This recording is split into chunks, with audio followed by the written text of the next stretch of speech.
Is the right age for marriage? शादी की सही उम्र क्या होनी चाहिए? बीइंग अ साइकोलॉजिस्ट, जो भी रिलेशनशिप इशू के ऐसे टॉपिक हैं जिसमें बात करना सच में ज़रूरी है, वो मैं सारे टॉपिक आप सभी के साथ शेयर करती हूँ। सिर्फ चुप रहने से काम नहीं चलता। बहुत से लोग क्या करते हैं, चुप रहते हैं, अपनी बातों को, अपनी फीलिंग्स को, अपनी भावनाओं को दबा के रखते हैं, अंदर अंदर टॉर्चर होते रहते हैं। उनको लगता है कि किसी से अगर कुछ डिस्क्लोज कर देंगे तो पता नहीं लोग उनके बारे में क्या सोचेंगे, क्या सोचेंगे। इस सोच को छोड़ दीजिए, दिमाग से हटा दीजिए। आप अपने लिए क्या सोचते हो, क्या आपके लिए सही डिसीजन है, उस पे आपने निर्णय लेना ज़रूरी है। एक बहुत ही सज्जन पुरुष हैं जो बहुत ज़्यादा चैरिटी करते हैं, 15 से 16 लाख की वो चैरिटी कर ही डालते हैं। लेकिन सिर्फ एक ही चीज़ उनको परेशान करती है, वो ये है कि अगर वो किसी की पैसों से हेल्प करते हैं, यानी कि बिना चैरिटी के वो अगर किसी को और कुछ देते हैं जो पैसों से रिलेटेड है, तो वो उसमें एक उम्मीद रखते हैं कि उनका पैसा उन्हें लौटाया जाएगा। और सच में यार, अगर कोई हम किसी को पैसे देते हैं तो वो सामने वाले बंदे को सोचना चाहिए कि वो उसको लौटा दे, सही समय पे लौटा दे। लेकिन आपने क्या सामने वाले को ये बताया था कि आप उसकी हेल्प कर रहे हो, तो उसमें भी एक इंटरेस्ट है, तभी आप उससे एक इंटरेस्ट का वेट कर रहे हो। देखिए, बहुत ज़रूरी हो जाता है कि सामने वाले को आपकी भावनाओं को समझना, और वो तभी समझेगा जब आप उससे उसी भावनाओं के साथ उसकी हेल्प करते हो कि मैं अगर तुम्हें कुछ दे रहा हूँ तो तुम्हें मुझे बदले में ये देना पड़ेगा। अब अगर आप ये सोच रहे होगे कि इसमें मैरिज की सही एज का टॉपिक चल रहा था, आप एक सेल्फ इंटरेस्ट को लेके आ गए। वो इसलिए लेके आ गए क्योंकि लोगों को पता ही नहीं होता कि उनके लिए क्या सही है।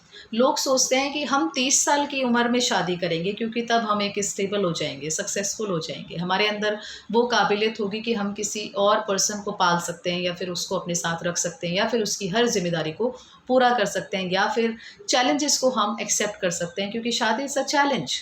शादी एक चैलेंज इसलिए होती है क्योंकि आप अपनी ज़िंदगी किसी को देते हो, अपना टाइम किसी को देते हो, अपने विचार किसी को देते हो, अपनी फीलिंग्स किसी को देते हो, तभी कोई आपको अपनाता है, आपको समझता है, आपके नेचर को समझता है, आपके बिहेवियर को समझता है। तो इसीलिए शादी इट्स अ चैलेंज, एक बिजनेस डील है। सच में शादी it's a challenge and it's also a business deal, जो दो पर्सन के बीच में होती है, दो सब्जेक्ट के बीच में होती है। तो सही एज, मैंने बहुत अच्छा सर्वे किया था अपने ग्रुप में। मैंने लोगों से पूछा था, जो भी मेरे ग्रुप के मेंबर्स हैं उनसे मैंने ये विचार शेयर किया था कि राइट एज शादी की क्या होनी चाहिए। तो उन्होंने मुझे बताया, किसी ने बोला 27 होनी चाहिए, किसी ने बोला 28 होनी चाहिए, किसी ने बोला 29 होनी चाहिए, किसी ने बोला 30+ होनी चाहिए, क्योंकि 30+ is the right age for marriage according to few peoples. ऐसा नहीं है, लोगों ने 28 और 29 भी बोला था, बट मैं अपने अकॉर्डिंग अगर एक सही एज बताऊं, राइट एज फॉर मैरिज, तो वो है 28+। क्योंकि हम इतने काबिल ज़रूर हो जाते हैं कि हम अपनी मैच्योरिटी को परख सकते हैं। स्टेबिलिटी हमें जज नहीं करती।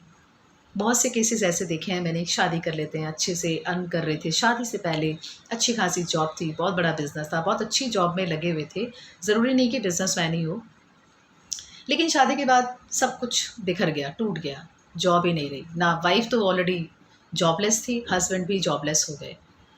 परिवार के हर व्यक्ति ने मदद करने से मना कर दिया, क्योंकि कोई भी, आपको पता ही है, अगर आपकी हेल्प करता है तो एक सेल्फ इंटरेस्ट के साथ करता है। उसको एक एक्सपेक्टेशन होती है कि आप उसका पैसा रिटर्न कर दो, या फिर जो भी ज़रूरतें वो आपको प्रोवाइड करा रहे हैं आप उससे ज़्यादा उनको लौटाओ। इसीलिए मैं वो बात लेके आई थी कि अगर हम किसी की हेल्प करते हैं तो उसके पीछे हमारा एक सेल्फ इंटरेस्ट होना चाहिए, लेकिन आप दोनों के बीच में एक म्यूचुअल अंडरस्टैंडिंग होनी चाहिए कि आपने क्या कॉन्ट्रैक्ट, किस बेस पे आप किसी की मदद कर रहे हो। अगर आप सामने वाले को बता के मदद कर रहे हो कि भाई मैं तेरे को इतना दे रहा हूँ, तो मुझे इतना दियो, या फिर तेरे से जितना हो सकता है तो उतना दे दियो, तो बात ठीक है। या फिर मैं तुझे ये दे रहा हूँ, बदले में मुझे तुझसे ये चीज़ चाहिए, तो पहले आप उसको अपनी जो एक इंटरेस्ट आप रख रहे हो, जो एक हिडन इंटरेस्ट आप रख रहे हो, वो डिस्क्लोज़ करो, फिर किसी की मदद करो। आप उसको ये नहीं कह सकते कि मैंने तेरी मदद करी, जब आप उसकी धज्जियाँ उड़ा चुके हो। तो इसीलिए स्टेबिलिटी का होना मैरिज को नहीं डिसाइड करता।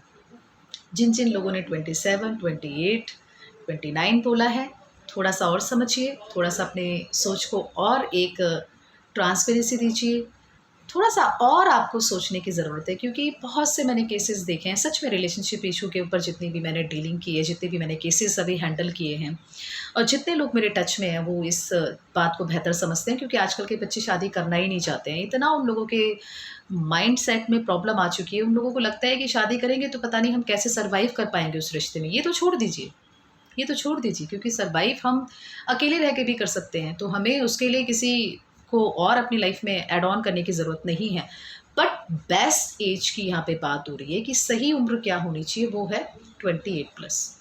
क्योंकि बाद में हम अपने उन कार्यों को समझ सकते हैं, अपने उन कर्तव्यों को समझ सकते हैं जो हम किसी के लिए जुड़ते हैं। बहुत से ऐसे लोग होते हैं जो पहले शादी से पहले कुछ नहीं होते हैं, कुछ भी नहीं, ज़ीरो होते हैं, ना कोई जॉब होती है ना कुछ होती है, बट ठीक है, विचार मिल जाते हैं, भावनाएँ मिल जाती हैं, फीलिंग मिल जाती है, लव हो जाता है या फिर अरेंज मैरिज भी हो जाती है। उसके बाद जब वो रिश्ते में आते हैं, माँ-बाप का थोड़ा बहुत सपोर्ट होता है, फैमिली सपोर्ट करती है, अच्छे से सर्वाइव करने लग जाता है इंसान, और तब भी लोगों की जॉब लगती है, तब भी लोग सर्वाइव करते हैं, उनके जीवन बदलते हैं। तो स्टेबिलिटी हमारी ज़िंदगी में तभी आती है जब आप लोगों की म्यूचुअल अंडरस्टैंडिंग इतनी अच्छी होती है कि आपका जो पार्टनर है वो आपकी बातों को सुनता है, समझता है, आपको कोऑपरेट करता है, आपके विचारों की सराहना करता है। तो इसीलिए ज़रूरी है अपने आप को थोड़ा-सा समय देना। 35-36 की उम्र में जो लोग शादी करते हैं, उनकी मैच्योरिटी अच्छी होती है, नो डाउट मैच्योरिटी अच्छी होती है। They are well settled, they know how to react, they know how to understand other person as well. But हम कहीं न कहीं लैक कर जाते हैं। हम अपने आप को नहीं समझ पाते, अपने आप को भूलते चले जाते हैं। फिर जब वंश बढ़ता है, हम पेरेंट्स बनते हैं, पेरेंटिंग लाइफ में हम इन्वॉल्व होते हैं, बहुत सी चीज़ें हम लोग अपने आप को ना मतलब डिटैच करने लग जाते हैं, तभी और सारे कॉन्फ्लिक्ट शुरू हो जाते हैं। तो अगर रिलेशनशिप के ऊपर आपको मुझसे कोई काउंसलिंग के सेशन चाहिए या फिर मेरी कोई गाइडेंस चाहिए, तो आप मुझसे मेरी पेड कंसल्टेशन ले सकते हैं। उसके लिए आपको मुझे मेरी ईमेल आईडी shantivalnasi@gmail.com पर मुझसे कांटेक्ट करना होगा, जिसके थ्रू आप हमारे व्हाट्सएप ग्रुप से ऐड होंगे और आप मुझसे बात कर सकते हैं। आप मिल सकते हैं और आप अपनी उन विचारों को शेयर कर सकते हैं। अपने हाथों की लकीरों को बदला जा सकता है, जब हम चाहेंगे कि हाँ, हम ये कुछ कर सकते हैं, बदल सकते हैं। सच में आप बदलोगे। तो ऐसे ही खुश रहिए, stay happy, healthy, please enjoy your life. Thanks for watching. अगर आपको ये वीडियो अच्छी लगी है तो इसको आगे उन सभी के साथ ज़रूर शेयर कीजिए जिसके ये किसी के काम आ जाए।